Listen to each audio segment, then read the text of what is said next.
Hello and welcome to Dees Talk. Today my guest is Amit Sodha. He is also known as the Love Doctor. He's a dating coach and life coach and has had a very interesting journey through being involved with a meditation center, and now he's dedicated to helping people come together and find love.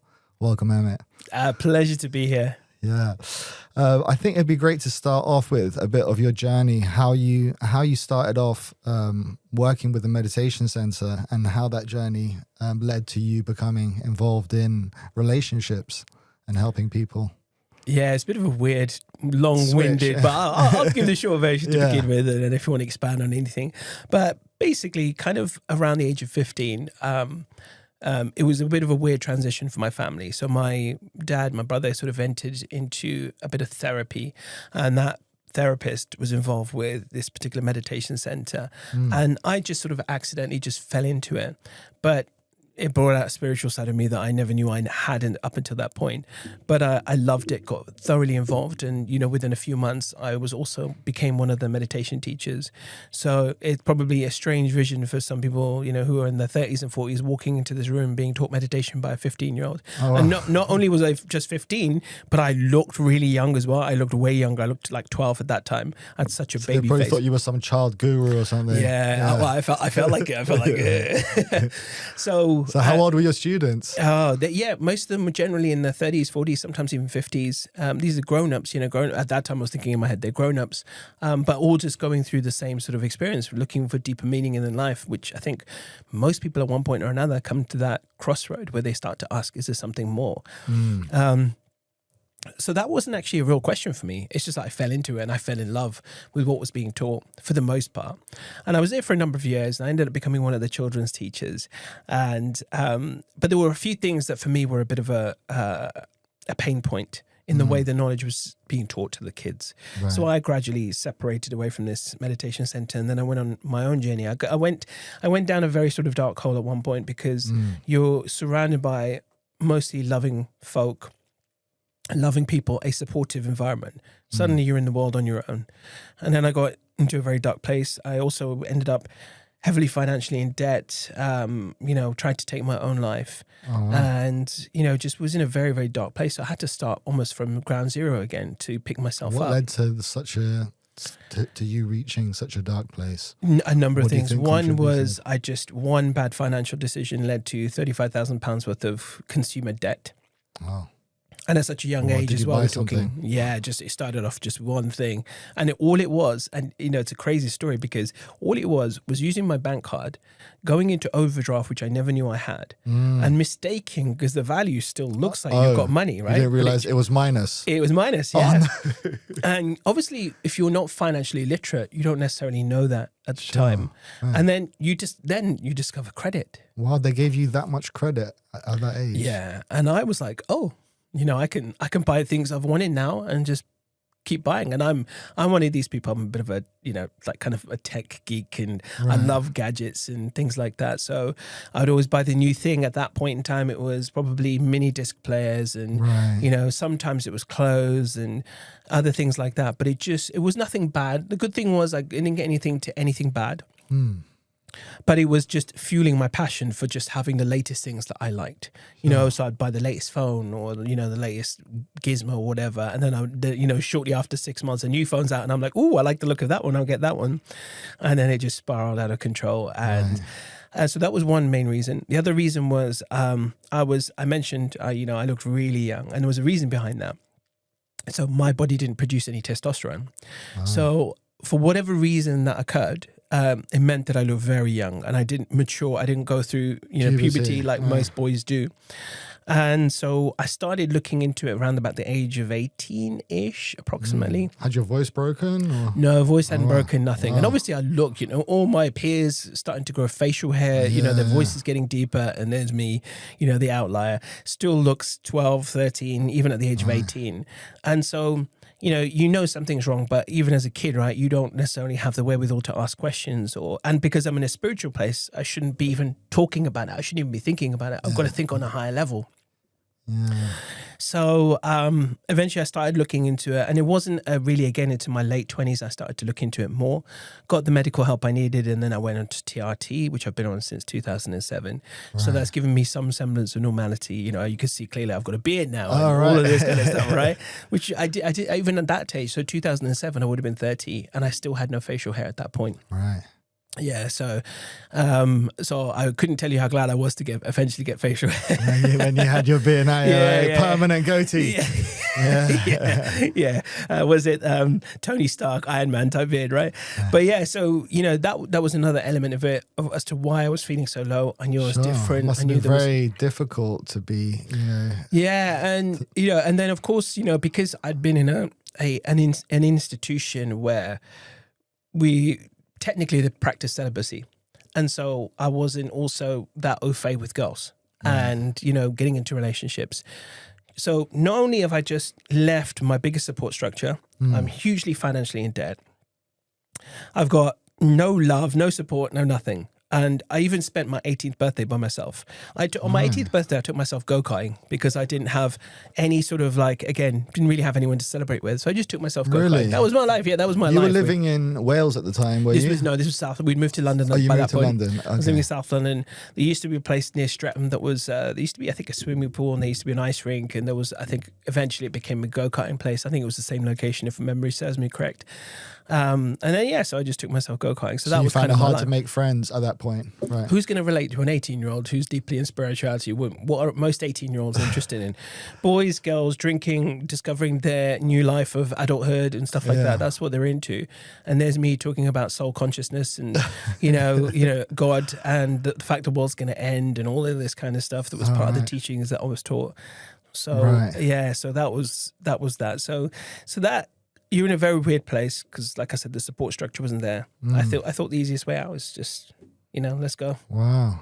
And maybe if by leaving I'll be closer to God permanently and I don't have to worry then. Wow. So and how did your parents, were they also into all this, that they encouraged you to be so into spirituality? Did you speak to them about it? Ironically, no. My mum was sort of religious. My dad wasn't that sort of religious or spiritual.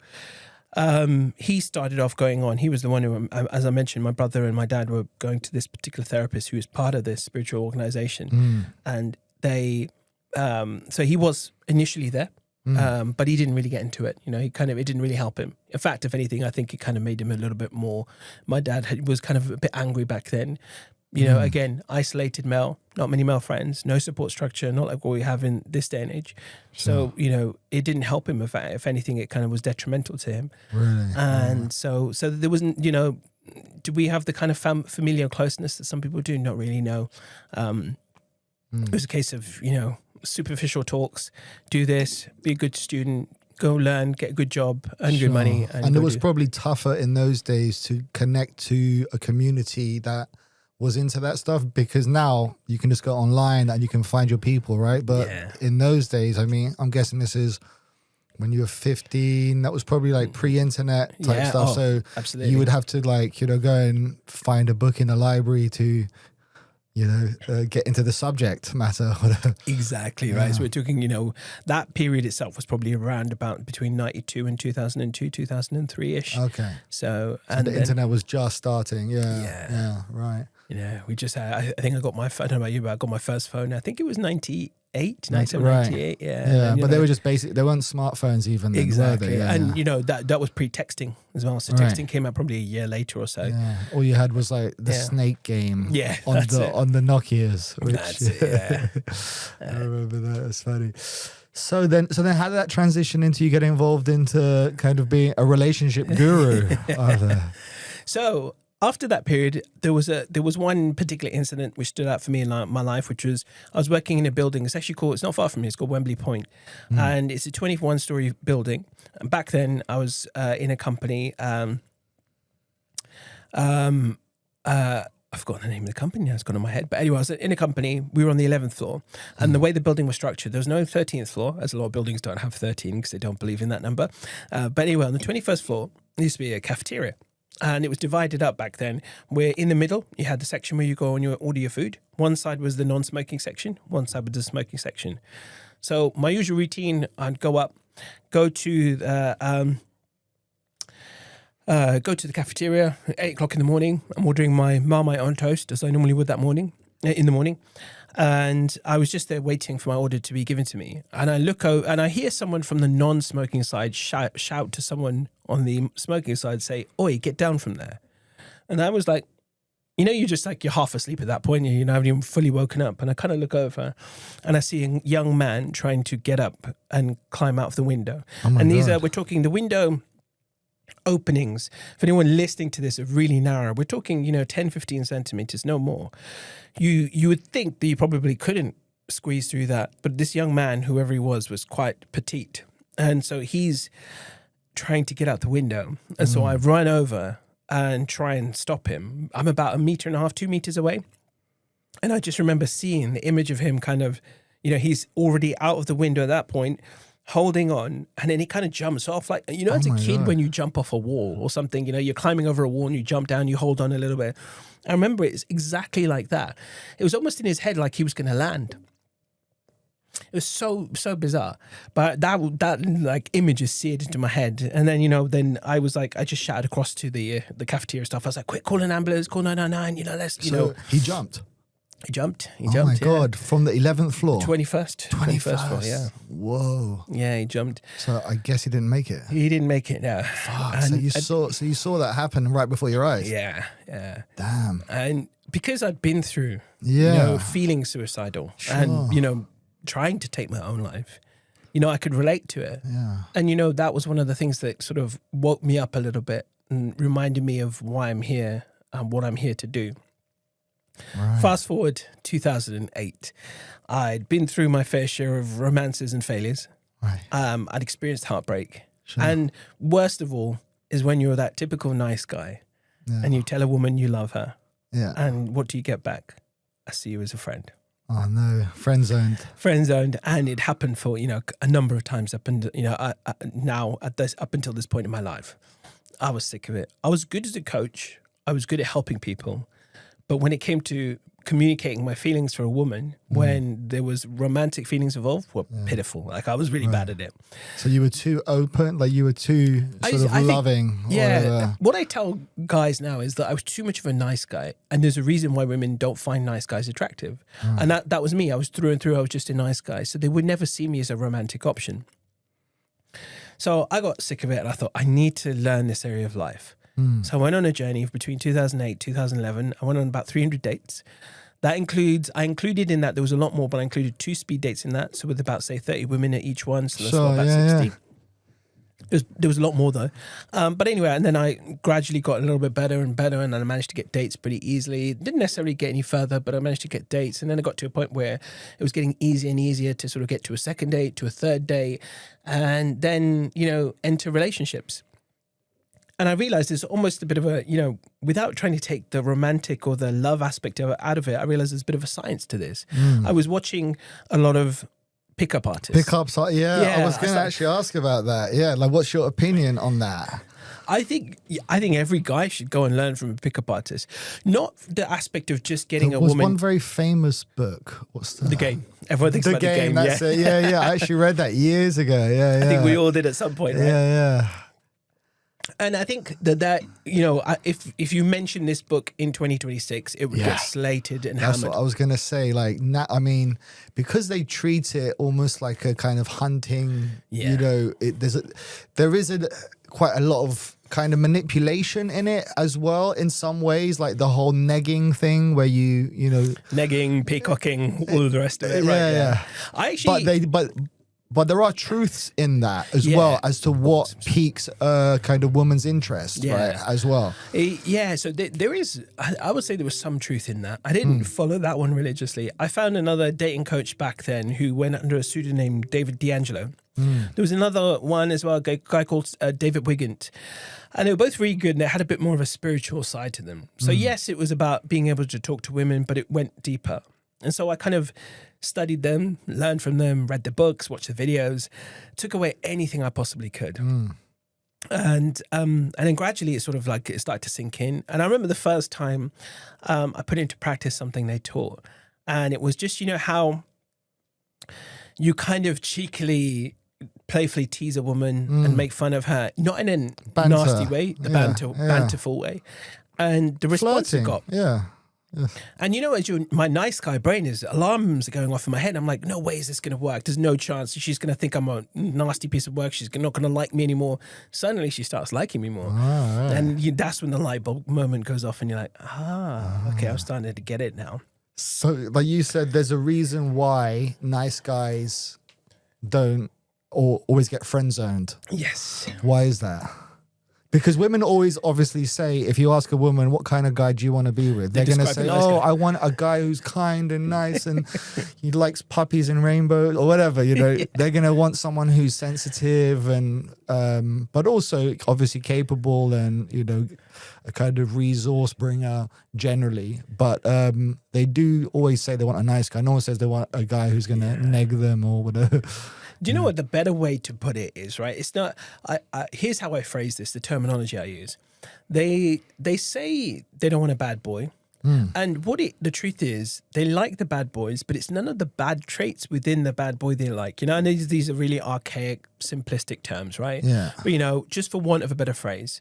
So when a woman says, you know, I'm really attracted to this guy, the guy who's bad for me, who's not good for me. Yeah. What she's really attracted to is the playfulness, the banter, the mysteriousness, the suave, the debonair qualities, you know, the self-confidence as well. The confidence, the brazenness, and also the feeling of maybe they're going to be protected. Like if a fright, you know, again, this is so reductive in a way to say it this way in 2026, but it's just the easiest way to communicate this, that if, you know, should a fight break out, that they would protect them, they would stand up for them. Yeah. So that's what they're attracted to.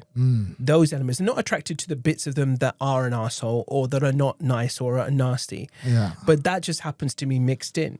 As an individual, as a character, they blend those things well. Yeah. But it's those elements that women, I think, for the whole, may not see that that's the bits they're attracted to. So what I encourage nice guys to do is if you can blend in a bit more of that, instead of being so plain, so vanilla, when you're on a date with a woman, you ultimately, if you're just who you are right now, she's going to think he's really nice, but she's not going to feel anything. She's not going to feel moved. Yeah. She's not going to feel excited, emotionally turned on, or intrigued, or just curious to want to know more. Unless you do that and actually, and what I say to guys is, you know, a lot of guys will sort of interject and say, but I feel like I'm changing myself. You're not changing yourself. This is innate to who you are. You're also showing a side of you that might not be visible. Maybe. Exactly. Right. And obviously, the thing is as well, if you've got a lot of female influence in your life and stuff like that, you may be told things and you've taken it literally that you need to be nice, kind, polite, hold the door, do all these things. And there's nothing wrong with any of those, by the way. But along the way, you've just forgotten to add all the other bits. Also, maybe it's also a bit of a challenge. I mean, I found, you know, I went through the same stuff, had my heart broken when I was young, teenager, whatever. Then I found myself going through a bit of a kind of, why did she reject me kind of thing.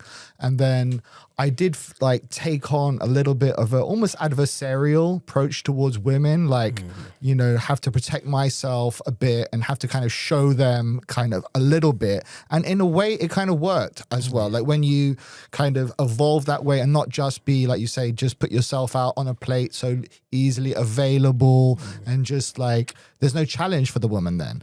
But what I learned, like, because I mean, there's a few examples. I mean, we're going back years now because I've been happily married for many years.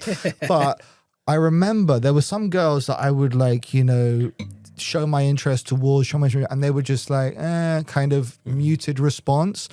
As soon as they saw another girl was interested in me, which is something they mentioned in the game, I'm getting flashbacks now of the game, that it's like social proof. Yes. As soon as some other girl shows interest, suddenly they were like, like fear of loss of what they had, or like FOMO, or like, you know, someone else is interested, that must be approved kind of thing, you know? And then they totally switch, and then they were engaged. Like you said, then they were activated, like their sort of feelings, and they wanted to be involved. And I feel like sometimes women, you almost have to let them feel that as well, that there are other options for you, which is a kind of annoying game to have to play to sort of constantly prove that, okay, there's other people that want me. Okay, I am valid. Or like, I'm choosing to be nice, not just because I have to be. Like, I'm a cool guy. I have other stuff going on, but I'm choosing to be nice to you. Yeah. So appreciate that. Not just like I'm desperately being nice.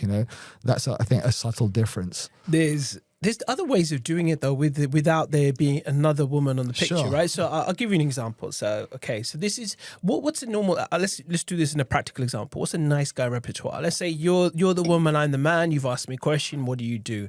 And I will just kind of like, just through verbatim memory and muscle memory, and I'll just say, yeah, I do this, and I work for this, and I do that, and I do that, and I do this, and this is my life, and this is who I am. And all the while, your brain is tuning out, going, okay.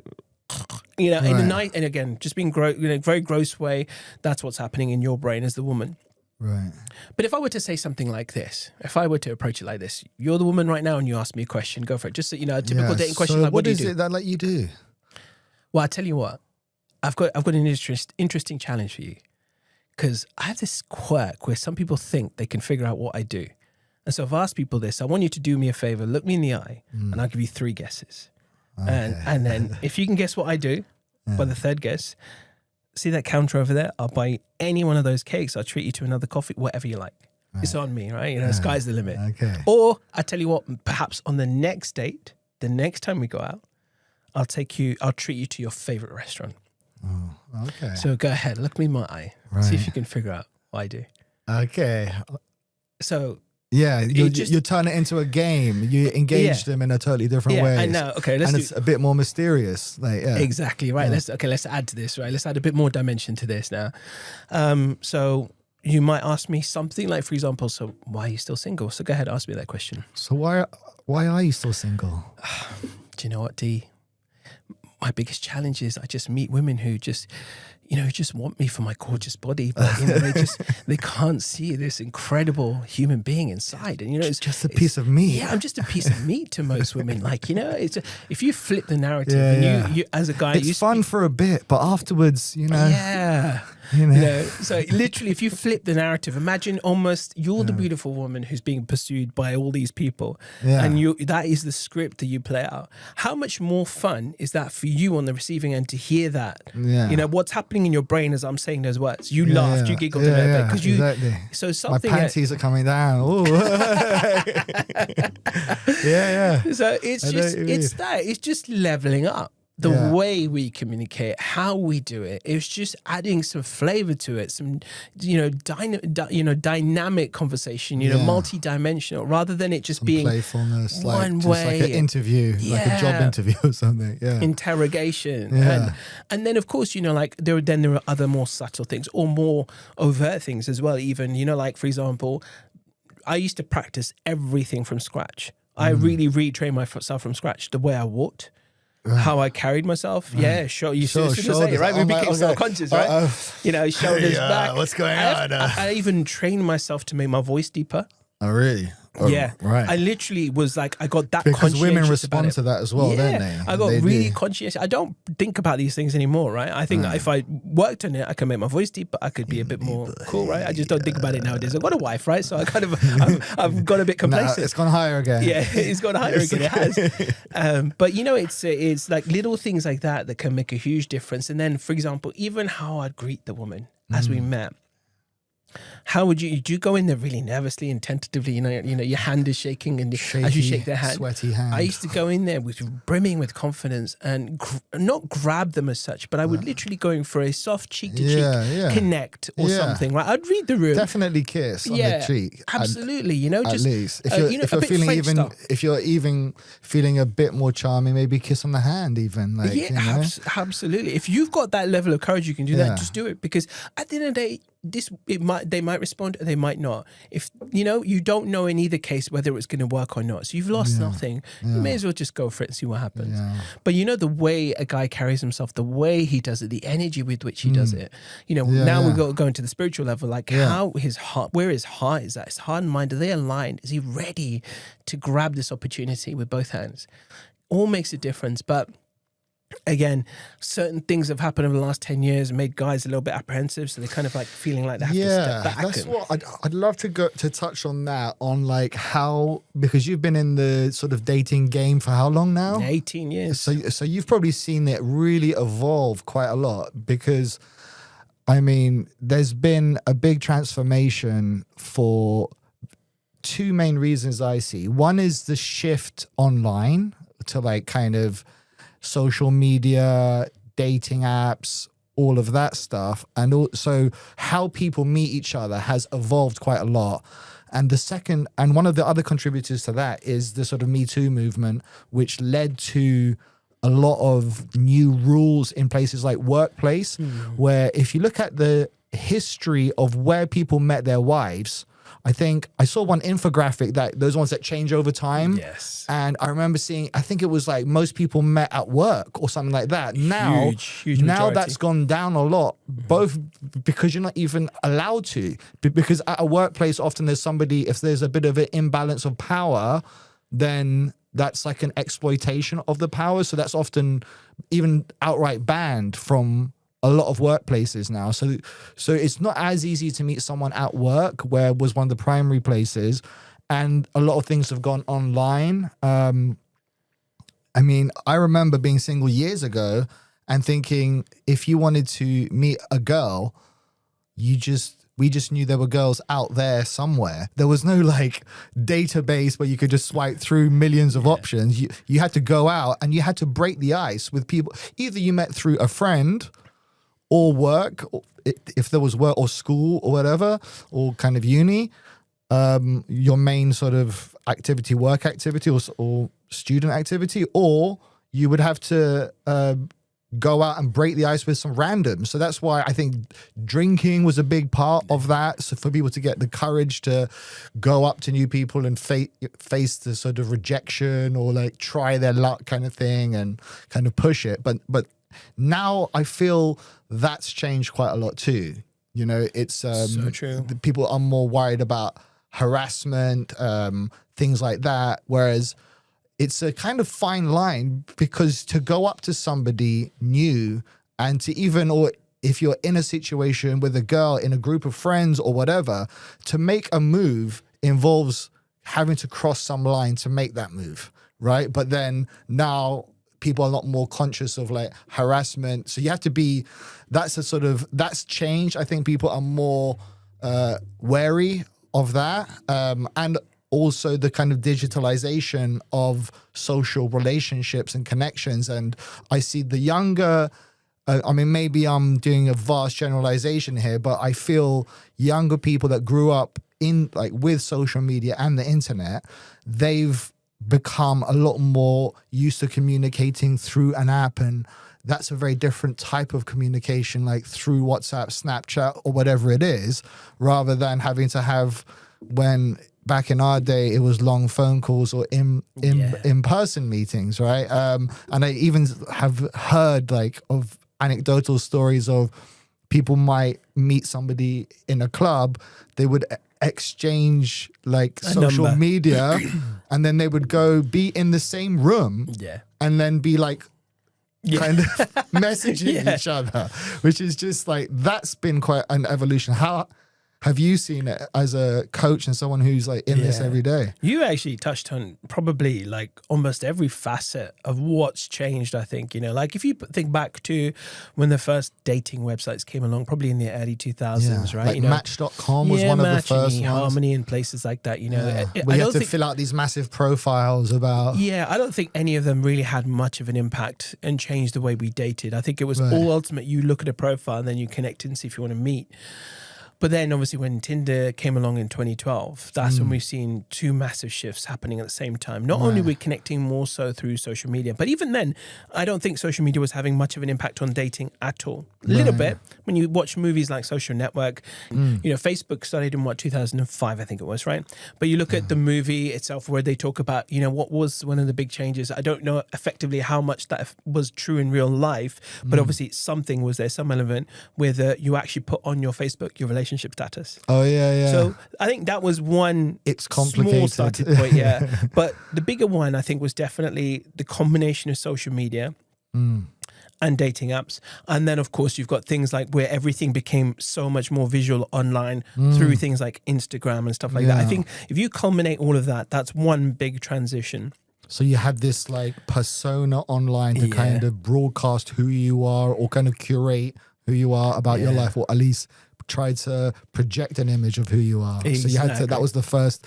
Then you have these personas meeting other personas online. Like, it's like a layer in between the real people. Almost. Exactly. So I think that's been one huge factor, and that probably I would just lump into one area that has gone more and more so since that period of time. Right, the more we are used to having this less than 3 second attention span, swiping, and we've dehumanized, desolified ourselves from actually connecting at a human level, and so that's happened. And then you've got recent narratives and trends that have, you mentioned one, which is Me Too. And of course, the Me Too movement is something beautiful, but it had some unintended consequences we don't talk about enough. And again, if you say it, you'll just be lambasted for saying it. So that meant a lot of these guys, especially the nice guys, felt, they pulled back from approaching, and the physical contact, the physical, going up to people, that they pulled away from doing that more and more. So now there's even less physical and real world connection happening. And then, you look at modern narratives, the wokeness, all of that that's come into play as well over the last sort of, 5 years, I would say 6 years. That's also had a massive impact. And if you just go online, you look at the debacle of, content of where, women say this and men say this, men going down. And I guess this is one thing we don't talk about. We say it a lot. The men are going down a red pill route of listening to people like Andrew Tate. And whatever podcast kind and of women Myron hating a bit. But women are too. They're going down their own red pill, which is the extreme feminism, and really hating on men. And they're prepared to say things online which should be technically a hate crime, but they'll get away with it because it's women to men. Exactly. And I'll probably get a lot of hate for saying this as well, but that's just the truth. Is the bottom line truth is red pilled females, red pill males, and because they're the loudest voices on social media. This is what people hear, and then they make that assumption that that's everyone, that's everything, and so people are more scared that they're going to be. You look at do you ever see the account Joey Swole? He's no. He's very hefty, big, muscly guy. And he, talks about when people are gym shamed, and he tries to correct them. And, like when people are, gym shamed? Yeah, like maybe someone's filming something at the gym and somebody accidentally walks in on shot. And then this person posts it online and, starts saying, oh, what an idiot for walking into my shot as I'm filming. They can see my cameras. My reps. And, he comes on, he's like, it's a public gym, for God's sake, right? So he's trying to kind of create a nicer, healthier gym culture for everyone.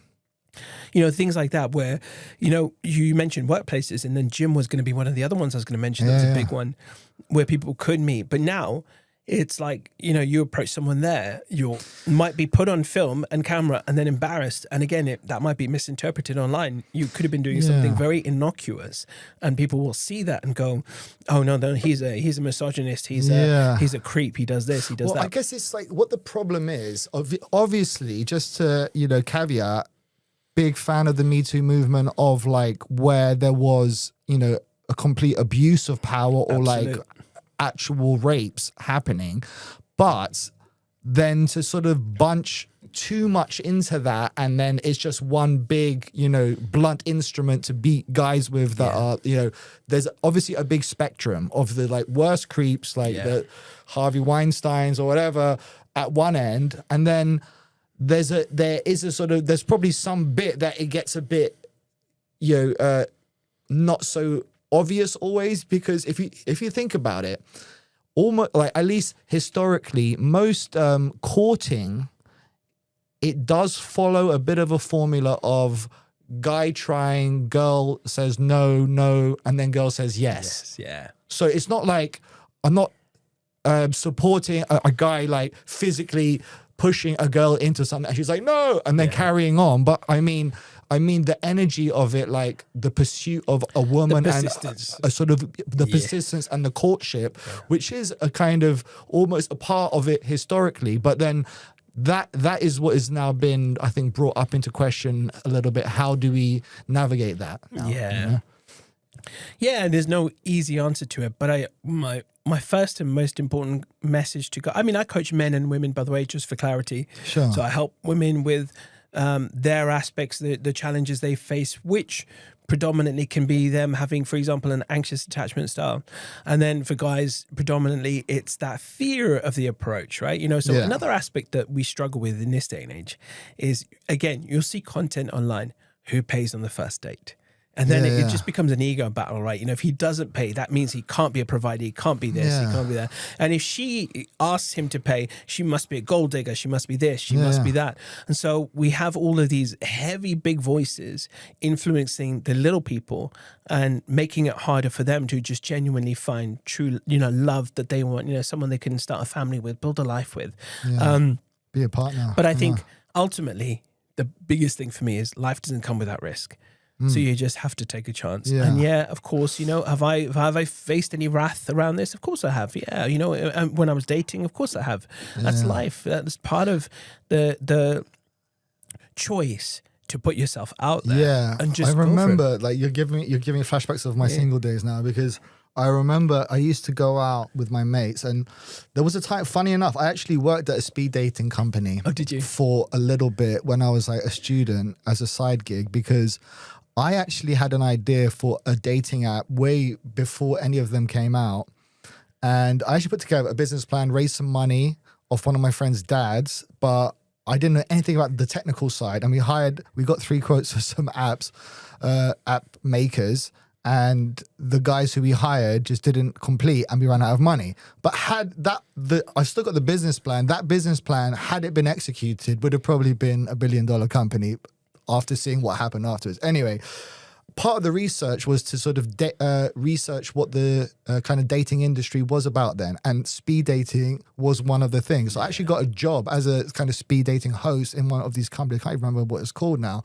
And that was a really interesting experience. And just to be able to match yourself up with 30 different people in one evening and have like a 2-minute conversation, because you get a very quick idea within a minute or two whether there's a kind of chemistry or reaction to people.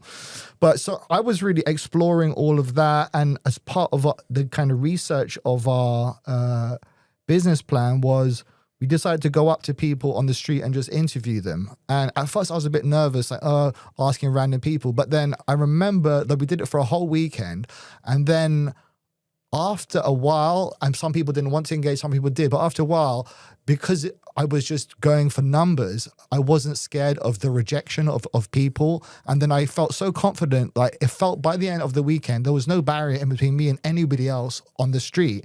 And then I actually started to just chat up girls because I was single at the time. Yeah. And then we were playing this game with my mate of like the rejection game. Who can get the most rejections, right? So we sort of turned it around, and then we'd go up to just speak to different girls and stuff. And then, like you're saying, you'd be surprised that once you actually, you know, accept that's like kind of a sort of part of it, how far you can get. And not only, I mean, and I would extend that to beyond dating and to trying things in life, in the world, whether it's your business or try and fail and be okay with failing. Yeah. You know? Will Smith says it, that term he uses, fail forward.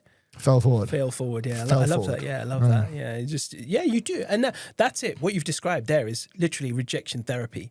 Yeah. It's that ability to overcome. And, you know, I'm so glad you touched on this, because it is one of everyone's biggest fears. Yeah. What if they say no? What do I do? You know, like, how am I going to feel? And it's that fear. So I used to, when I was trying to overcome this fear, I almost did, ironically, what Mel Robbins teaches now, which is the 5-second rule. But I had a 3-second rule. But even What's before that 5-second rule? 5-second rule is, you know, you've got a 5-second countdown to do anything you want to go and do. Like, you know, it's like get out of bed in the morning doing this before your cognitive brain takes over and you talk yourself out of it. Let's say you want to wake up early in the morning at 5 o'clock.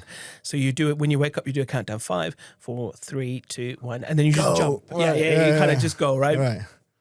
And I had the same sort of rule when it came to dating. If I saw someone I liked, I would literally do a countdown in my head to overcome that sort of self-talk of stopping myself. It would literally be, right, I'm just going to go do this. 3, 2, 1, and just go. Go. Yeah, that's it. Yeah. And it was, you know, and it worked. Like the last example of this was, I love telling this story, right? My wife hates this, but it was 2 days before we got married. I went to this award ceremony, and there was when after the little after party, not like major party, but a little just kind of mingling session afterwards.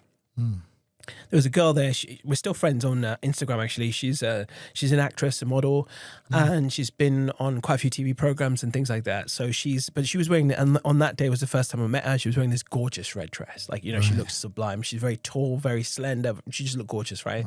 And so she was there. She was talking to two other women at the same time. And it was, Lady in Red, yeah. That was literally that song was going off in my head as well. Lady in Red, and I was just thinking, like, I want to keep my skills sharp, because I know a lot of guys are going to come to me and ask me this question. So I know I'm getting married in 2 days, but I want to make sure that I've still got the skills to be able to teach people through proof that I can do this. And so I was there, and I thought, let me go up to her. Same thing, 3, 2, I didn't overthink it, 3, 2, 1, walked over to her. And this was my line. So they were all talking, and I just went up to them and I said, listen, I'm so sorry, ladies, for interrupting.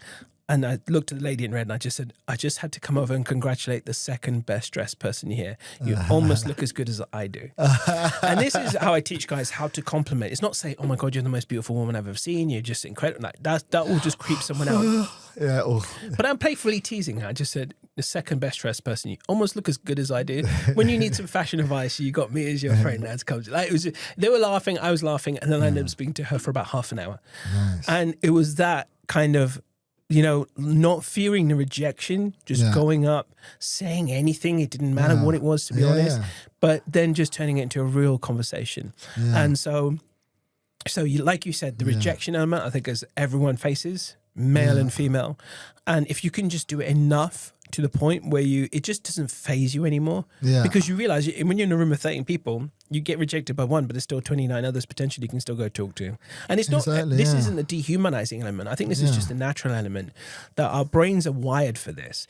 So you get one, you might get another one, but by the time you get to the third, fourth, fifth, it doesn't affect you as much. You kind of become slightly more immune to it. And to be open to just speaking to just more like random people in general, if you do it, not just always in a dating approaching context, but in a kind of also like a, just be open to speaking to people and then just make it almost like that's not a big thing. Like you're in a line for getting a coffee or something and something pops in your head, speak to the guy, or like, be more open, and then that opens your kind of energy field to, then some women get sucked into it as well. You're just a more open person. Yeah. And if you really struggle, right? So this is one of the things that I created. It was a product I created. They're just normal playing cards. They're called conversation cards. Right. By the way, for anyone who claims zoom in, copyright for Stephen Bartlett, because the ironic thing was, it was only after I began inventing these, I designed them myself, created them myself. Yeah. It was only in the process that someone told me that Stephen Bartlett had something called conversation cards. Right. But then again, his are different anyway, right? So his is just just cards with questions. Show it to that camera there. Yeah, and these are cards they're playing cards. They can use them with absolutely anyone. Standard pack of 52 playing cards, and every card has a question on there. Right. And it's just that idea of two things that we as human beings need to work on. One is our selection criteria, and that is how we choose a mate and understanding our own patterns of attracting mates. So like, for example, if you're someone who does have an anxious attachment style, knowing that inevitably you're probably going to attract someone who's got more avoidant tendencies. What's an anxious attachment style? Attachment styles is a very beautiful science. It was created by a researcher called John Bowlby, and it was understanding and learning that actually we develop something called an attachment style from our very early years, usually between 6 months and 18 months. And depending on what our relationship was with our primary caregiver, which usually ended up being our mother, we would either develop one of 3 main attachment styles, or 4 technically. Anxious, we're chasing love. Avoidant, we learn to become independent.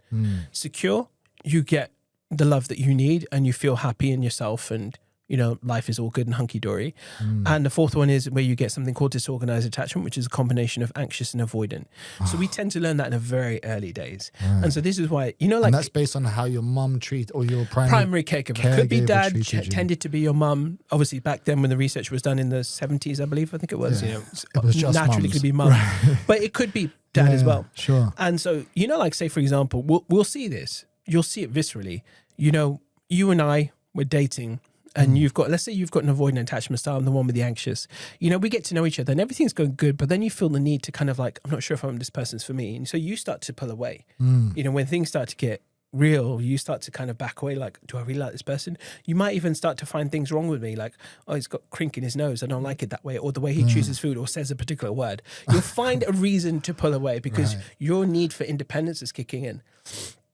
Me as the person with the anxious attachment style, you're starting to pull away and I'm starting to chase you. Like, did I do something wrong? What happened? Like, Dee, talk to me. Like, what happened? Why are you suddenly pulling away? What happened to the consistency at the beginning?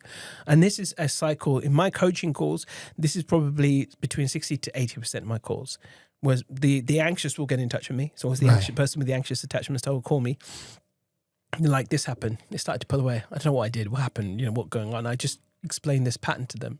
So if you can understand this very simple pattern, it's one of the 6 things I talk about, one of the major things you need to understand about dating and relationships. If you understand this, it will ease so much of your pain. So you identify yourself as one of those. I'm trying to think, what am I? I'm trying to think, am I anxious or what? Yeah. I don't know. You might be secure. might be secure. Yeah. I mean, if you went through that experience where you got used to rejection, I wouldn't be surprised if that rejection therapy led you to developing a far much more secure attachment style. Right. That wouldn't surprise me at all. I'm not saying necessarily 100% it did, but I likely did. So that's the biggest pattern that I see as one of the biggest ones. I'll never generally get a call from someone who's securely attached. Right. I get lots of calls from people who have a disorganized attachment style or an anxious attachment style. A bit less from avoidance. And, again, in this day and age, what do you hear a lot on social media about relationships? What's the N word? What's that? Narcissist. Oh, okay. Yeah. Everyone, especially when a relationship doesn't work out, it's like, well, he was a narcissist. Yeah, or she was a narcissist. Yeah, she was a narcissist. And so what can happen is I did an in-depth blog article about this recently. It's very easy. If I've got an anxious attachment style and you're the avoidant, when that natural progression kicks in where you may pull away a bit, for me to say that you're a narcissist. And avoidants aren't necessarily narcissists. They can be, but they're not necessarily. In real terms, what's happening is you as an avoidant are pulling away to protect yourself. Your need for independence, closeness could potentially cause you pain. Right. Yeah, emotional intimacy can cause you pain, hence why you're unconsciously backing away. Your brain is finding reasons to pull away. And me as the anxious, I'm pulling towards you, right? But anyway, so me as the anxious, I'm going to think, oh, you don't care about me. You definitely a narcissist. And that's not true necessarily. You only think of yourself kind of thing. Yeah. You're so selfish. You should have told me sooner. You should have done this. Yeah. But actually, you were just pulling away to protect yourself. Narcissist will pull away to punish you, to control you. Right. That's the difference. I mean, it's one of the many differences. So that's how we can understand. And then they potentially will come back as a form of control and pull away and control. You do something that annoys me, right? That's it. You're going to get the silent treatment. You're going to get stonewalled. You're going to get all of that until you comply with the way I want you to. Yeah. So that's the difference. Yeah. It's quite a subtle difference, right? Interesting. So what tips would you give to people in terms of how they should approach dating then? I think first and foremost, 2 rules about what not to do. 1, don't rely too much on apps. Just think of it as a tool. Don't take it seriously what happens. Someone ghosts you, blank you, they block you, whatever, etc. It's very easy we get caught up in that. And do you have some apps that are better than others in your opinion? I mean, from what I've heard, I've been married pretty much since apps started, so I never really played with them all. But from what I hear from social media and friends, there's like Tinder is more for like booty calls. Is that right or not? I don't know. At the same time, I know some of my friends have met on Tinder and got married. So absolutely. I'm sure I know loads as well. Yeah. So maybe marriages can start with booty calls. I don't know, but is it? But each app has a bit more of a different like reputation, I'd say, or like feel to it. So what would you say? From the various apps I've heard, there's Tinder, there's Bumble, there's is Match.com still a thing, or is that just for like elderly people or what? I don't know. I can't remember. But there's loads of new ones coming out. Right. The sort of like reaction to Tinder that they wanted to do something different or whatever. Yeah. There's ones where you can use geotagging to like, for example, find locality, people around you locally. That's like Grindr, right? For the I think so. I think Grindr has that feature as well, and there's other ones. The one I think that's quite handy is Hinge in the way that it structures your profile. Sure. So you put on a how does that profile and work? it's got you choose 3 questions and you put your answer. So it can be a lot more fun in the way you connect with people. Right. So I could choose 3 questions. My favorite way to unwind at the end of the day is, and then I can put a really cool answer to that. Okay. My next adventure is, and I put my answer to that. Right. My favorite thing to do on a first date is, and I put my Right. answer to that. So it's not just me putting like a, as we say sort of- in Indian circles or South Asian, it's not like a bio data. Right. But it's more of just a fun way to connect. So I quite like that concept. I think of all the concepts there are, that's probably one of the ones Because it that's gives on a my chance list. to show your actual personality rather than just like you're saying, like a kind of checklist of like person, age, that like your stats and your job, what the income bracket indication type, data. Exactly. So I think most importantly though, don't get too hung up on apps. It's just a tool. And the objective is that tool is, and whatever means you use, whether it is an app, a dating event, or you're just going out to mingle and hopefully meet someone, either way, the objective is to get out on a date as quickly as possible and also try not to message too much. I had someone on my podcast recently, we just talked about this, that sometimes things get lost in translation, but she said something which is really cool. She goes, you often read messages in the mood you're in. And I was Right. like, make a really good point, Kira. So I think How you read the words. If someone says fine, you're like, if you're in a bad mood, it's like fine. Yeah, But if exactly, it's right? like fine, like fine. Like, I'm quite emotive with my messaging. Like I'll use a lot of emojis to just communicate to like that I'm show, hey, smiling. this is like happy, fun. Yeah. No, not everyone does though, right? So you very easily get misinterpreted. And we also try and build a relationship via Messenger and assume that something is happening, but it isn't really. And we read into that way too much. So until people, what they do is they'll do a few things actually. They'll confuse that messaging phase as in like, I'm starting to get into a relationship with this person. Right. You've never met them. You never even, you don't know if they're the real person. It could be catfished. I don't know. Right. Yeah. Until you've actually met that person, gotten to know them face to face, you just assume you know nothing about them.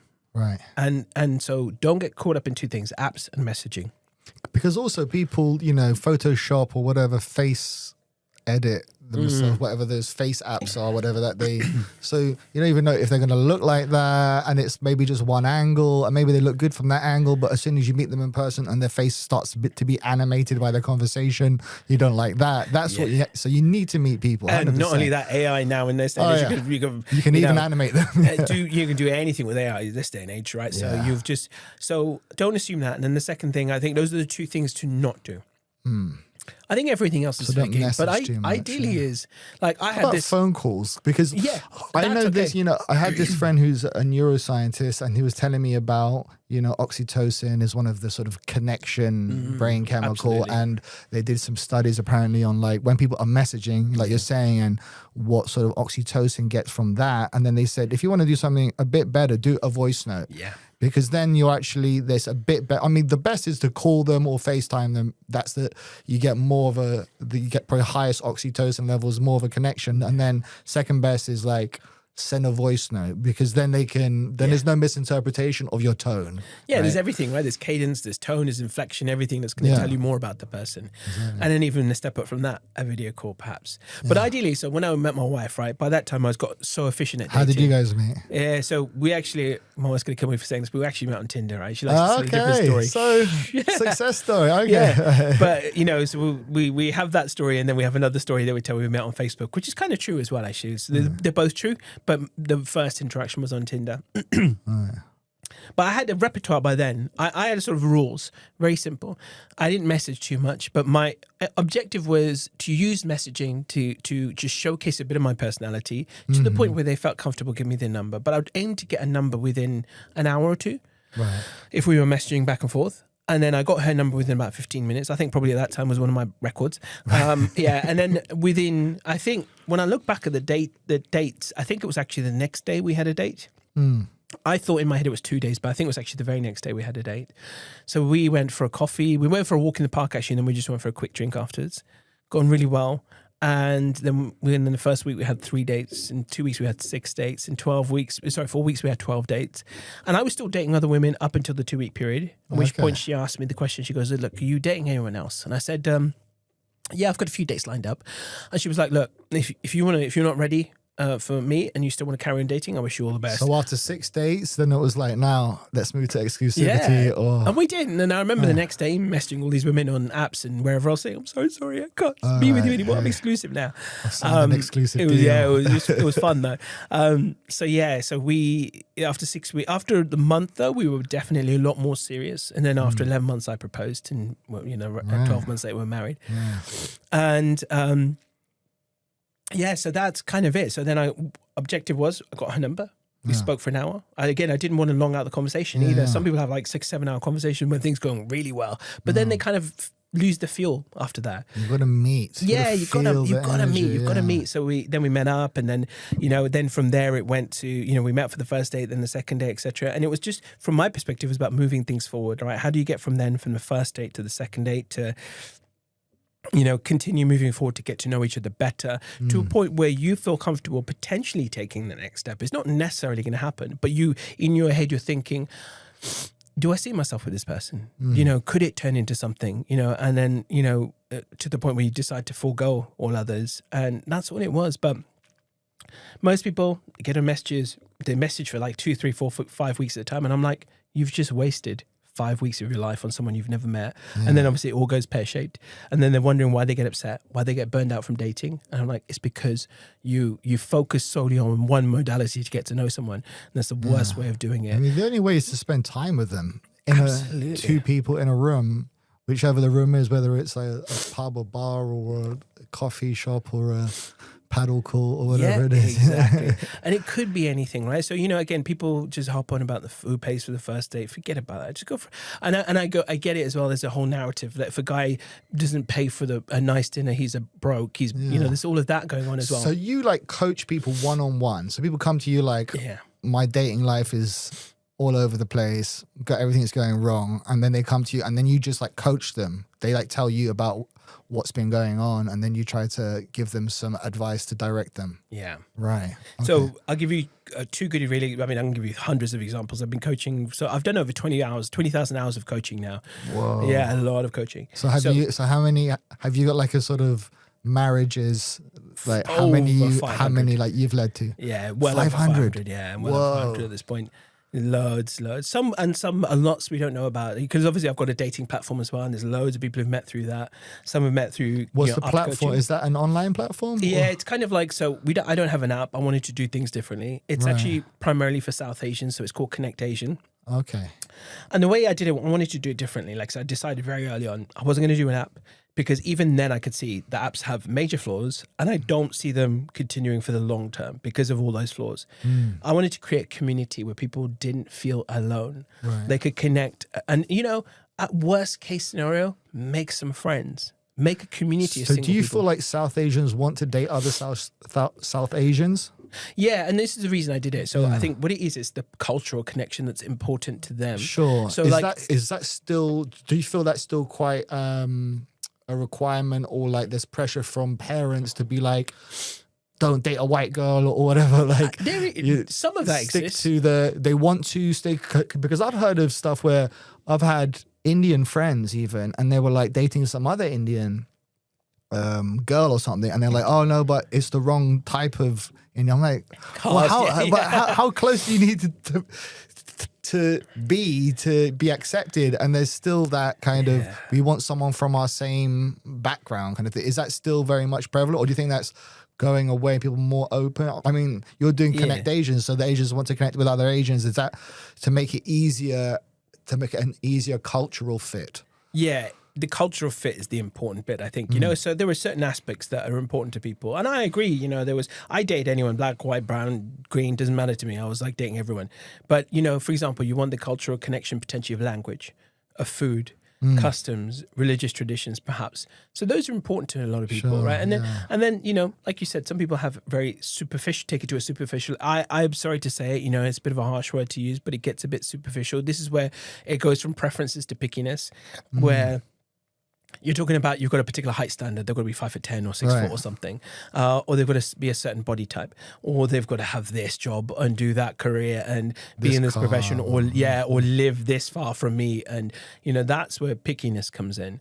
And so, but just to your question, primarily about South Asians, I think it's just important that cultural connection can be important because there are so many nuances to it. Sure.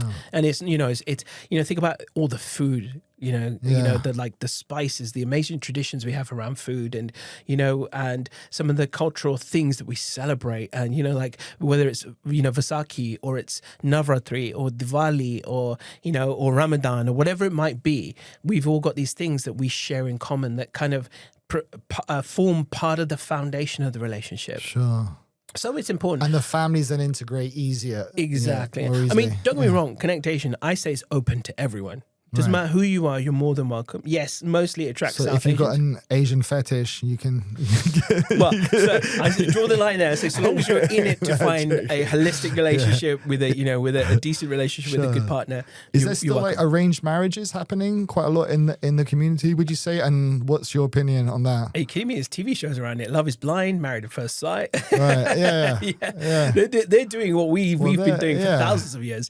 But it's is it so prevalent in especially in the UK?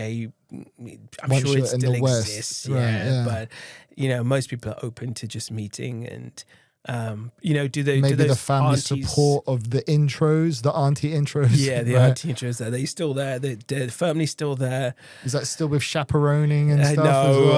I think I'd like to think most of that is gone. I'm sure it exists in the darkest corners somewhere, but for the most part, people are very willing to go and meet. Just make their own introductions and go and meet people, Right. and then perhaps ask the advice of family. When it comes to the crunch, and then do the familial introductions. But ultimately, I think the connection, the cultural connections, is quite a big thing. That's such a huge obstacle to overcome. I feel with any kind of relationship is the getting past the family. And I always feel there's a bit of, that sort of threshold. There's always tension in whether it's to the mom not liking the guy's girl or the, dad not like, I mean, it's always a tough to get past that. And I would always joke with my wife, like, oh, I'm never getting a divorce because I can't put another woman through my family again to get to the acceptance point, kind of thing. It's tough, It is. The siblings and the parents, everyone obviously is kind of done out of love. I feel like the parents are thinking, are they good enough for my son or my daughter? So that's such a big hurdle to get through. I find, and It is a big test.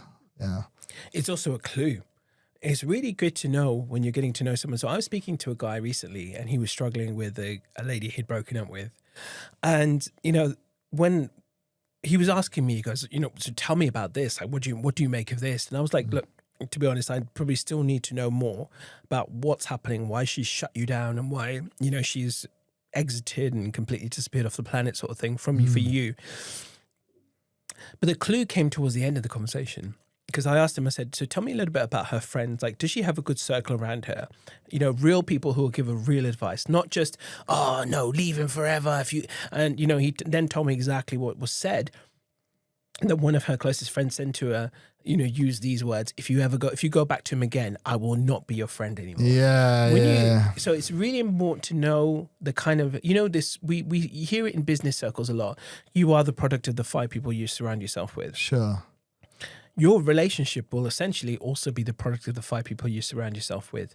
Because you think about it, if you're going through a tough time in your relationship and you have people who give that kind of advice to you, is that going to be conducive to a healthy relationship? Heck no. Yeah, it's tough because the relationships do reach these kind of ups and downs, obviously, and they reach like a kind of breaking point, and often at the, something's happened that's caused like a challenge, and then people can go in a sort of negative mindset about their partner, and then they kind of turn to their friends and they kind of as a way to get out or try to connect or try to share, to just get off their chest what's been going on, I think that can be you could be very careful about that, because obviously that is not representative of the whole relationship. But you go to the friends to try and share because you're going through a bit of a crisis or something, and then the friends, out of trying to be protective towards you as your friend or your family, then now they have this very negative image of that person. Yeah.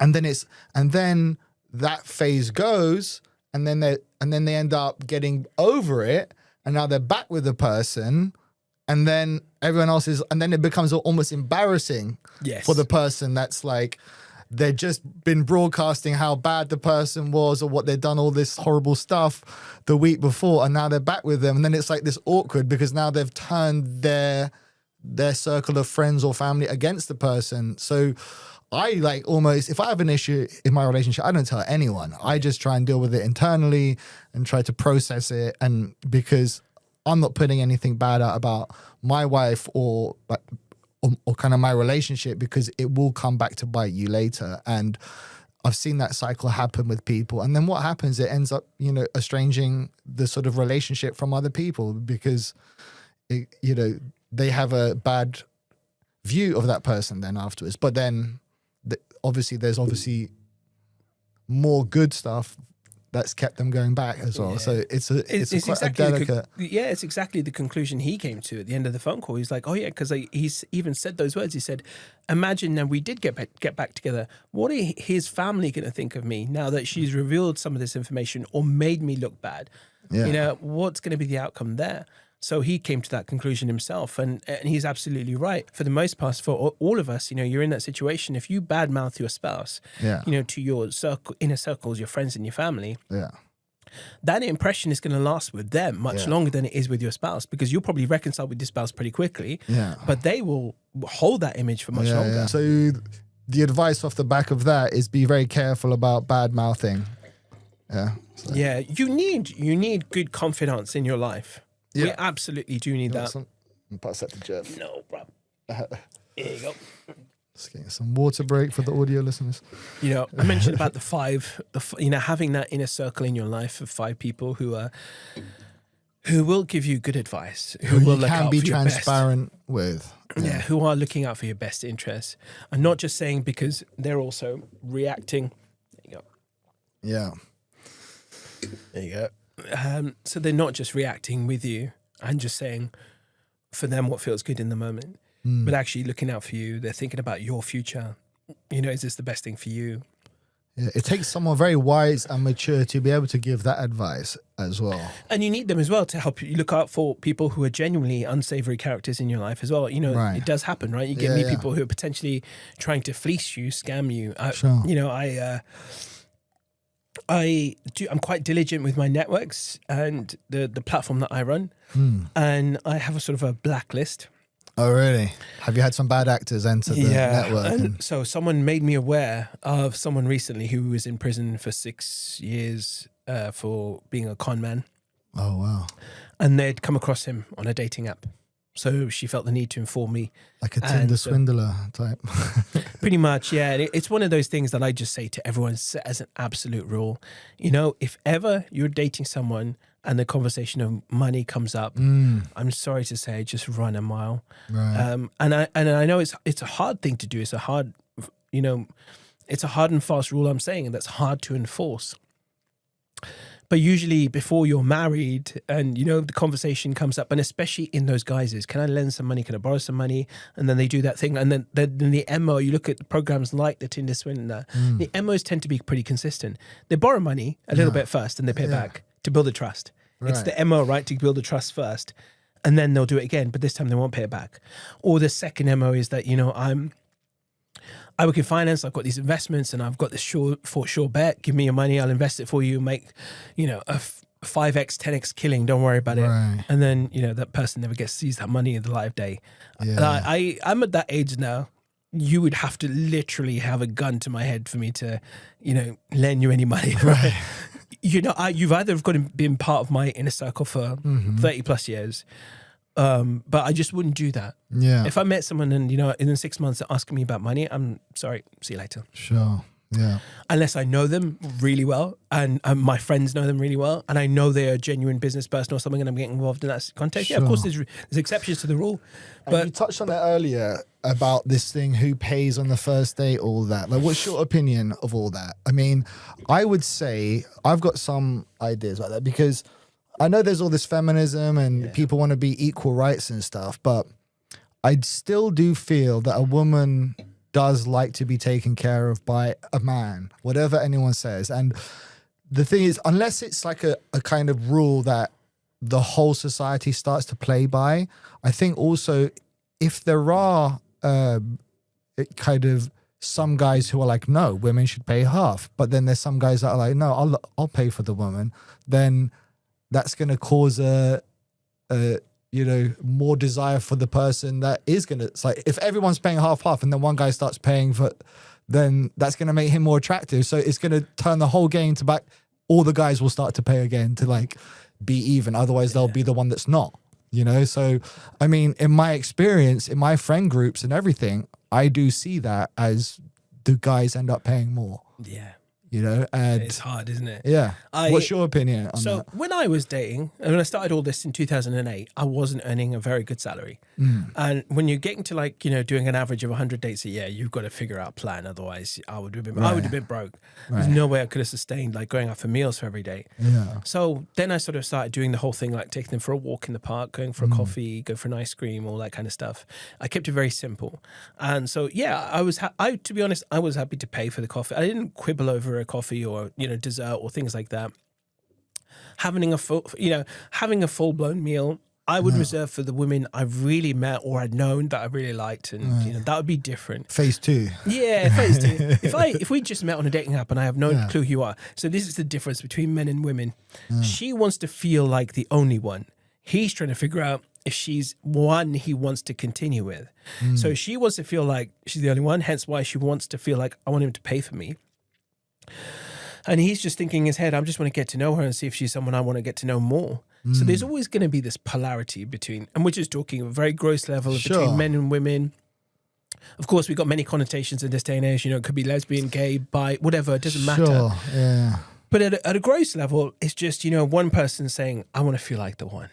And the other one is saying, I just don't know yet. I just want to get to know. I'm just here to get to know you, see if there is something there.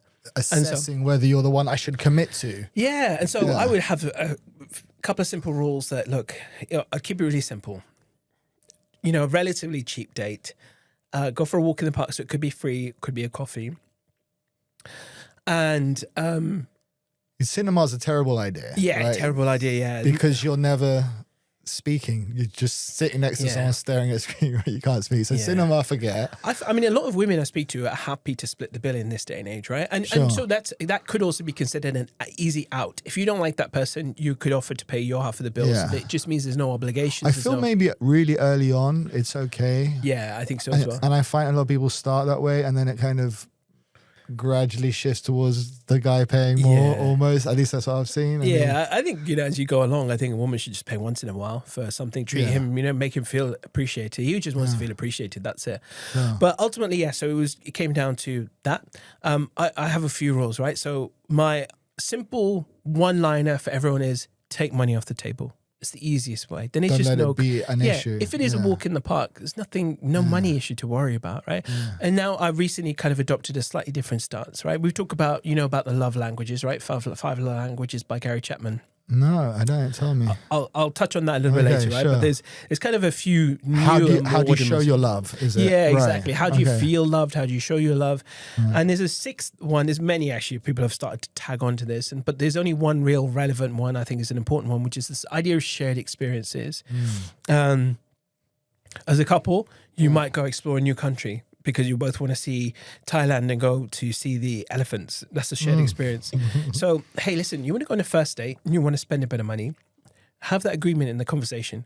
Just say, I tell you what, look, I don't know about you. We've had this conversation. We both decided that we love pottery and we've both never done it before. Right. Well, it could be a bit expensive. Why don't we go, share the cost and just see what happens? Yeah.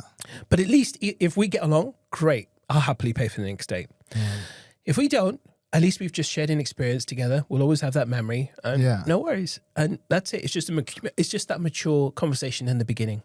I mean, would you agree in that there's a percentage of women that would just be like, pay half? Who is this guy? Well, he told me you're going to pay half. Do you think there's always going to be a percentage that will just automatically just be like, no to that? Risk is always there. Yeah. It's up to you. Try it. See what happens. If she gets insulted by that or gets upset by that, okay, fair enough. Maybe that's told you enough that you needed to know. Sure. That was one of her filters. Yeah, but, so 1, take money off the table. 2, maybe go for a shared experience. Yeah, shared experience is good. If you've got the money and you don't mind paying, just pay. Well, then why quibble about it? Yeah, sure. Interesting. A lot of young guys who are 25, right? How much could you have afforded at 25 to pay for, or even 30 to pay for continuous dates? Yeah, that's true.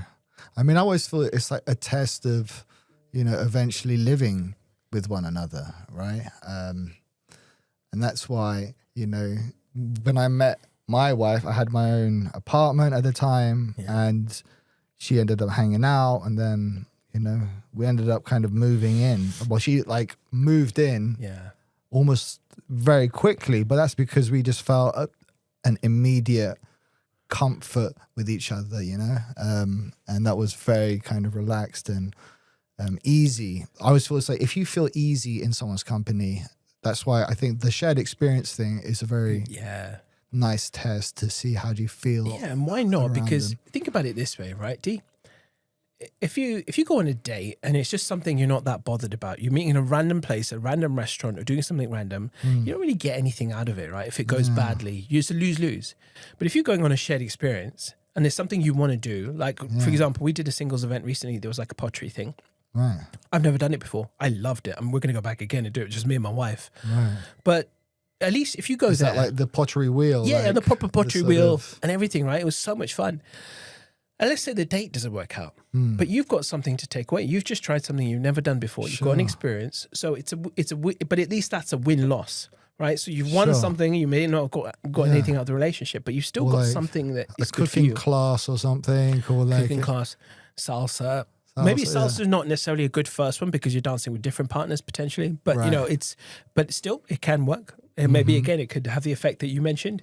And she sees you dancing comfortable with another woman, it might increase her attraction to you. If you're a guy, for a woman, for a man, it might make him a little bit jealous and kind of make him feel more towards you as well. Bit of spice. And then it helps you both break the contact barrier as well. So it could be good potentially. Interesting. Yeah.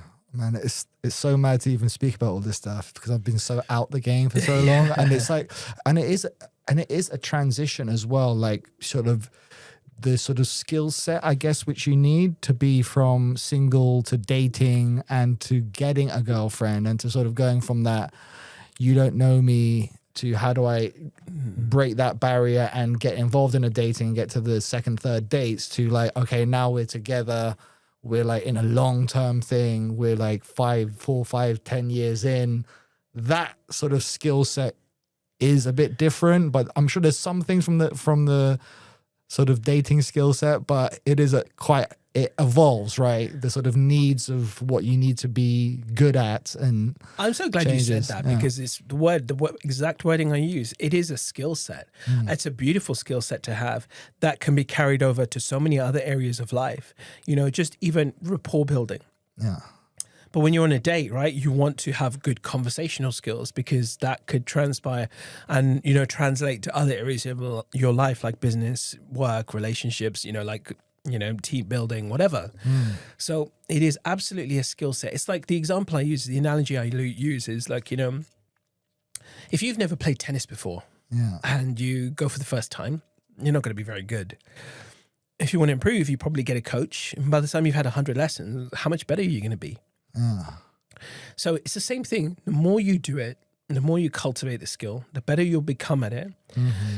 And the more likely it is that skill will help you in other areas of your life. And they are very tangible skill sets. The ability to converse, ask questions, bounce off each other, and flirt. Sure. Learning the difference between the art of flirting and the art of seduction, and understanding the difference and being able to create that beautiful chemistry between you both. You know, what do we hear so often? There was no spark. Yeah. There's no connection. Those are not just incidental things that just happen. They're created. And some people are good at doing them naturally. Some people are less so. But you can, even if you're less so, you can learn it. It's a learnable skill that anyone can cultivate. To flirt. And you said that knowing the difference in between flirting and seduction. So there's a difference in between those. I mean, they're not this. They're not. No. So the same. What's the difference? Part of the origins, the etymology of the word flirt comes from flit, but also flirter, which means to, in French, to talk sweet nonsense. So flirting for me is just having that beautiful ping pong banter, knowing how to create that, gorgeous conversation you can have where you're just bouncing off each other, you're taking the piss out of each other playfully and just having that laugh. But it's a bit towards it's the prelude. I'd say it's the prelude to sexuality a bit. No, I would say that I see the reason I frame it differently is because again, when people just say flirting is like the sexualized conversation.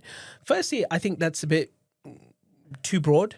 Right. And you want to be able to flirt in the sense of being able to create connection. And then when you do, obviously you reach a point where you're getting to know someone and things are going really well. And now you do need to transition. You do need to have that conversation where you're able to comfortably talk about sex, intimacy, and then, of course, make it exciting. You don't want to, again, make it a school lesson type of conversation. Yeah. You want to, start somewhere. For example, it could be just me asking you, so, what's your favorite part of your body? Oh. My favorite part. What's the part of your body that you love? You look in the mirror and you admire. Yeah, I mean, just a question, just a random question. Yeah, interesting. Yeah, and then you started my talking nose, about my ass. I always get Yeah, I mean, I say my leg. I think I've got good legs, and I think that I've got good calf muscles and stuff like that, right? But it's just you're starting to break that emotional intimacy barrier. We're talking about something a bit more personal, and then then gradually as things work on, you're going to ask each other about your perhaps your sexual proclivities. What do you like? What turns you on? Yeah. It could be just, and this is where it doesn't get really sexual, but you're just talking about simple things. Like, for example, sometimes, if the way a guy touches my arm or puts his arm around me, the way he hugs me, and so suddenly now you're going into seduction. And so this is where the difference lies. Like talking about touch and things like that. Yeah. Right. And I think it's important to have this distinction because then otherwise what happens, the lines become blurred. And then, of course, you enter into a conversation and then it gets too sexual too quickly and you just give off the wrong signals. So this is why, for me, the demarcation point is clear. Your flirting is non-sexual and it's just learning really beautiful conversation, the art of conversation. Which can be, that's almost just with anybody then almost, right? Yeah, and I say that. Kind of when you're not trying on, just to be able to be playful with people. And I actually say that you learn to flirt with people generally, right? Not just on a date. Right. And that's the difference for me. You can flirt with people who randomly you've just met that you have no sexual interest in whatsoever, but it's that ability to just have that flitting, like I said, bouncing conversation, and then seduction is reserved for the people you are actually interested in romantically, sexually. Sure. And how about making the first move? Do you have any advice for people on that? I think, this is always, I think it's always the interesting one, isn't it? I mean, we're wired to naturally know when to make the first move. You see the green light from the other person. Yeah. Right. Yeah. It starts off with, you perhaps holding hands and then, but even to get to holding hands, that's a barrier to break, right? Because holding someone's hand can almost be more, it's a very intimate thing, in a way.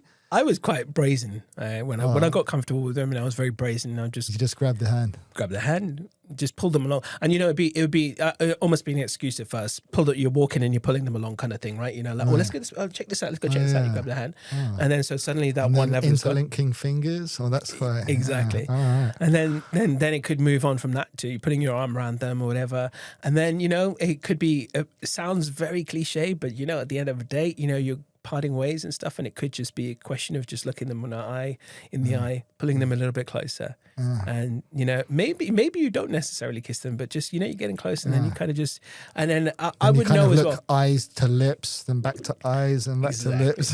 But me and my friend, we talked about this many, many years ago when I was learning all this stuff, that I noticed it one visceral time. It happened several times after that, and he was saying the same thing.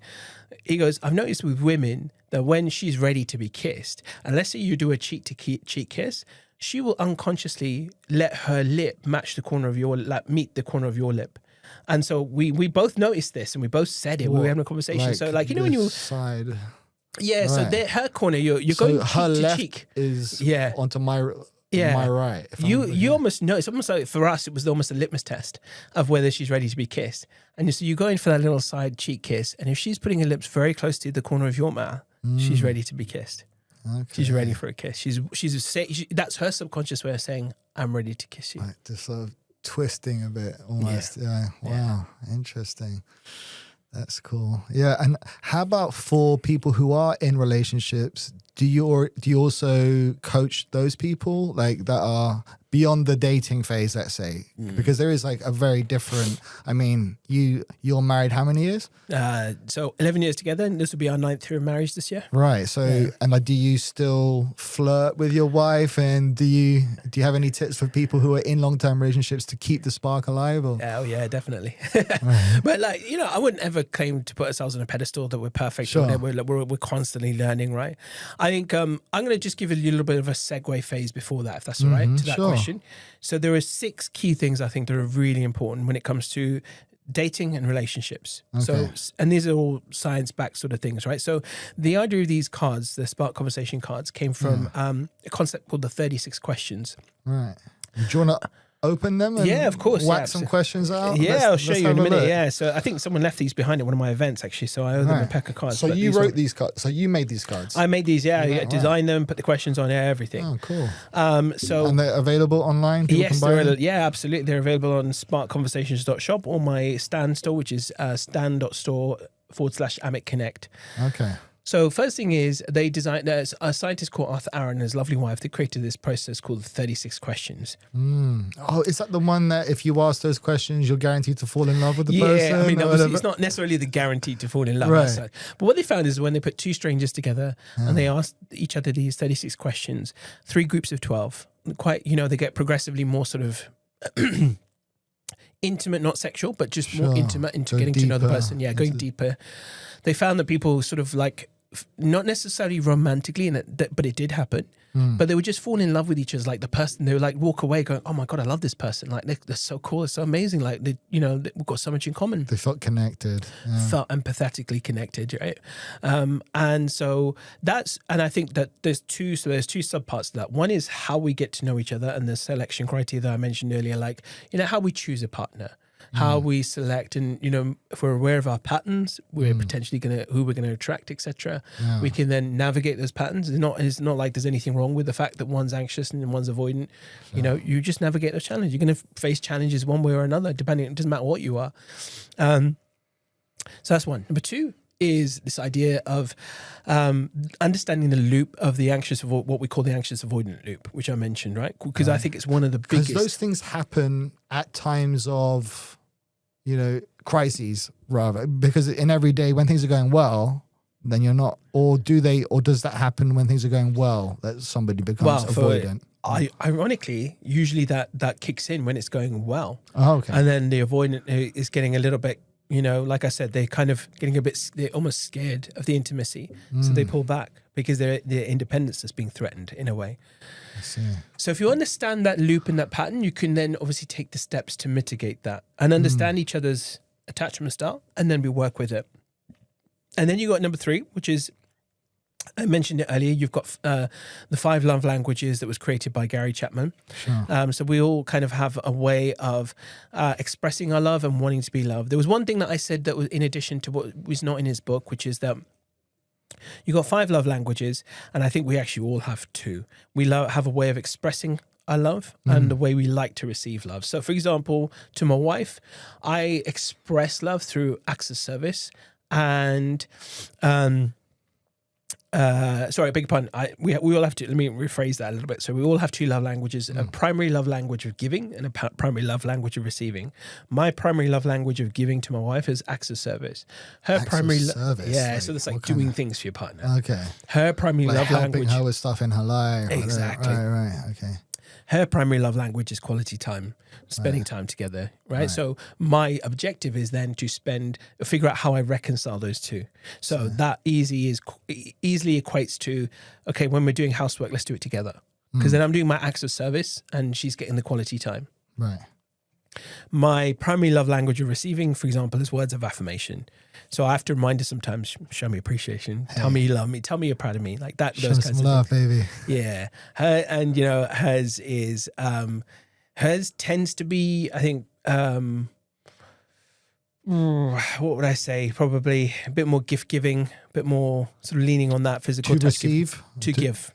Oh, she likes to give gifts. Yeah. All right. So that's probably more that side of things. Yeah. Then, so that's what it is. And I mentioned as well, there's some new ones that have come along. I think the one that's actually relevant is shared experiences. I think that's important.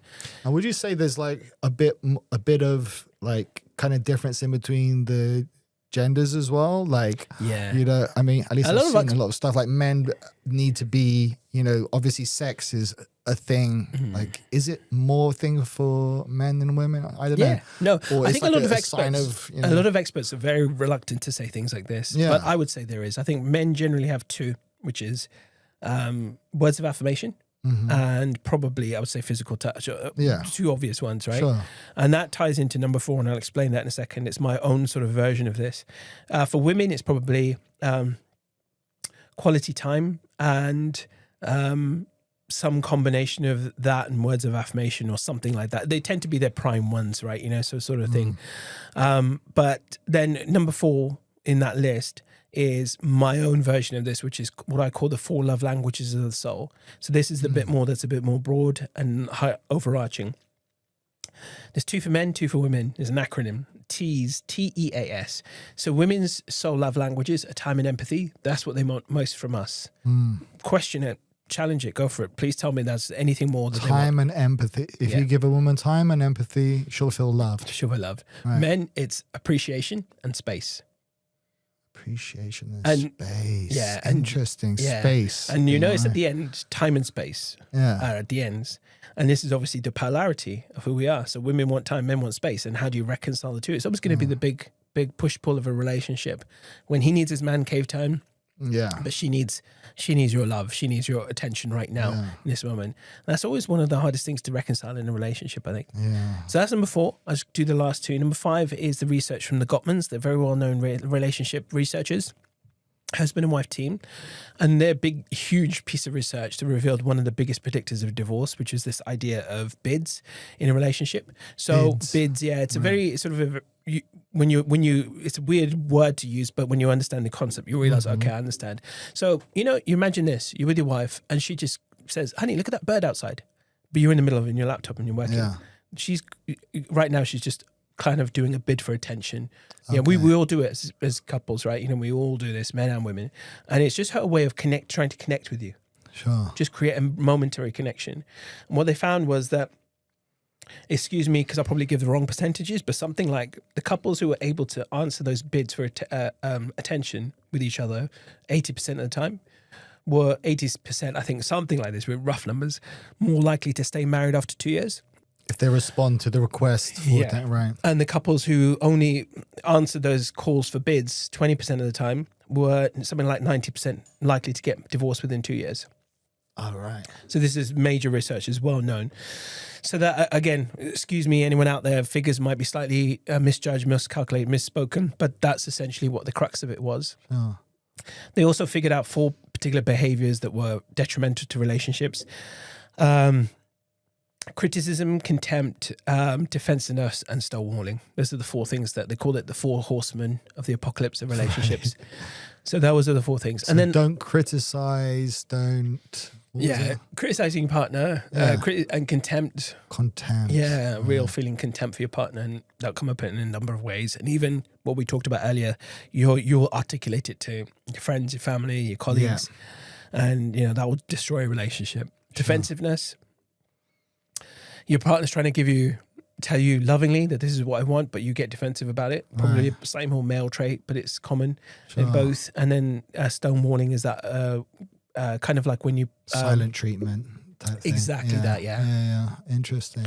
And then last but not least, number 6 is this, I forget the creator of this, but there's something known as the 5 stages of relationships.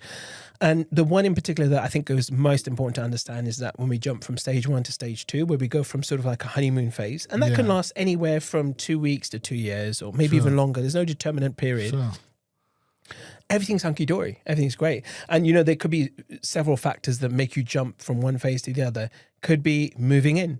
It could be getting married. It could be anything. But, you know, like, you know, everything's going good. And I actually spoke to someone about this yesterday. I was coaching someone and they're talking about everything was good. And then when we moved in, everything changed. Yeah. And so that was my interpretation, and that's them moving from honeymoon phase into phase 2. Right. And it's called the power struggle. There's some new rules. Yeah, it's a power struggle stage. Okay. And this is where it's very much about I'm right, who's right, you're right, and you're wrong, I'm right. You're in this power struggle phase of your relationship. And this is where a lot of problems can occur. For me, I've seen it kick in probably anywhere from 6 months to 2 years is what I see the most of. So what, when you say power struggle, over what? Like over each other. Over each other. And the relationship. How much time you have. Yeah. What kind of things you're doing. Spend time with me, do this with me. Why are we not spending time together? You know, you're wrong, you're always wrong, you're always leaving your socks out, you know, all of these factors I come don't into like play. your friend. I don't like that. Yeah. It comes out many different guises. But, you know, it's recognizing when you're in that power struggle stage and how to navigate it. And I think Esther Perel, who's a very well-known relationship psychologist, counselor, I believe is the correct word, therapist, she kind of says that, you know, times like this, you've got to remember, instead of what are you fighting over to what are you fighting for?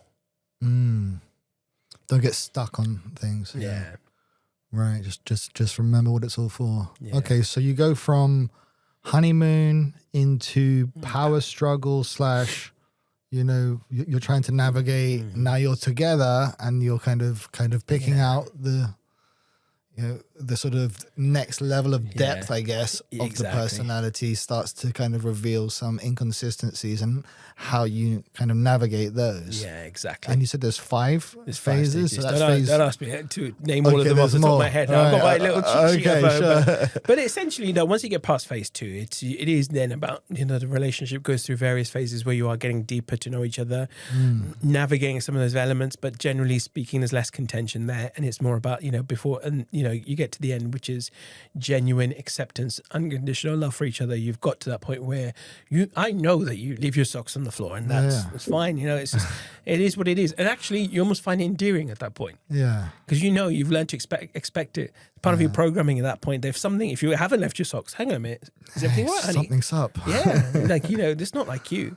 Yeah. So, you know, it could manifest in that way. That's just one random example. Yeah, I think there's another phase. I mean, I don't know about the 5 which you're mentioning, but there's definitely a phase when you, in a relationship, obviously after you have kids. Yes. That's a huge shift in how things work, how you have your time, how you know, and kids are a bit of an anti-aphrodisiac, if that's such a word. Like, you know, when you're just like in mum-dad mode, and if you just stay in mum and dad mode too much, I think you can forget about the kind of girlfriend-boyfriend aspect of it, which I always feel the couple is the foundation of the family.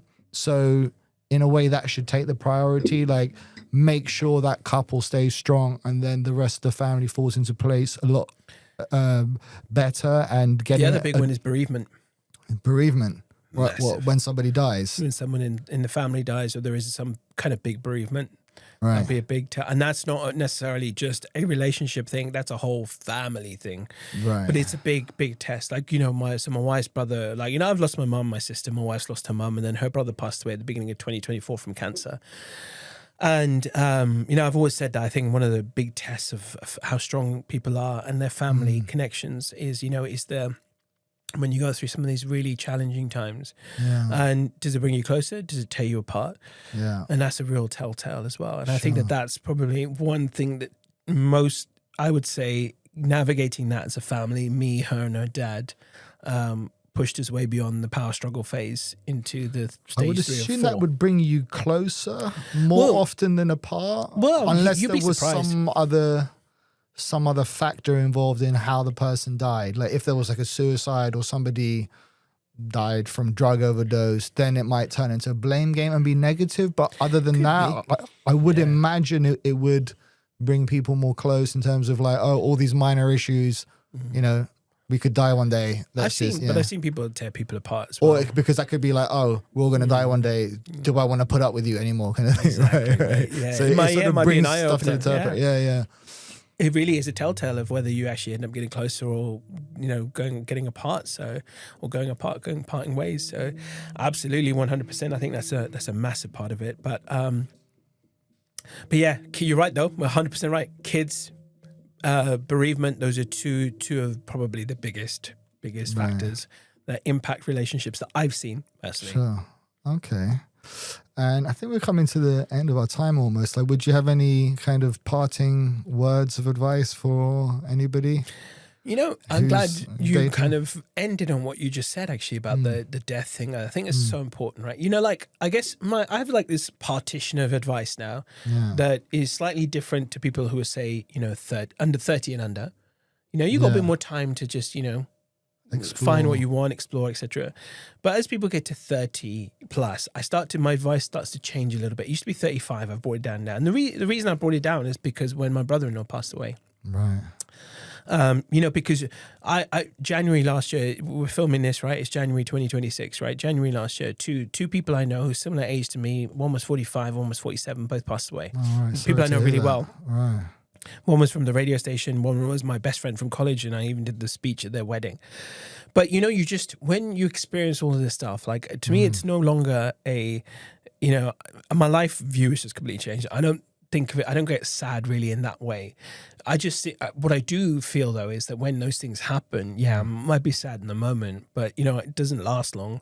And the reason it doesn't last long is it just is that powerful reminder of just how short this particular existence is. Yeah.